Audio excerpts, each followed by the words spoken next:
তুমি দেশ চালাইতেছো, যেই দেশের মেম্বার, চেয়ারম্যান, এমপি, মন্ত্রী হয়েছো, জানো সেই দেশ টিকে আছে ওলামায়ে কেরামদের চোখের পানির জন্য। ইমানদারের জন্য জমিন টিকে আছে। ইমানদার না থাকলে এটা জমিনই থাকতো না, তোর নেতাগিরিও থাকতো না। এই দুনিয়া টিকে আছে ইমানদারের জন্য। কাদের জন্য?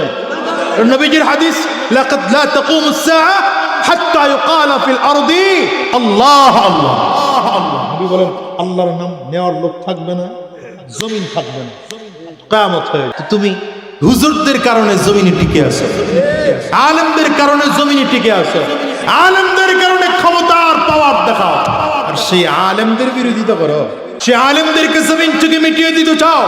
খোদার কসম করে বলি, আলেমদেরকে জমিন থেকে যারা মিটিয়ে দিতে চায়, ইমানদারদেরকে যারা জমিন থেকে মিটিয়ে দিতে চায়, তাদের জন্য দুনিয়া নয়, তারা মিটে যায়, ইমানদার মিটে না।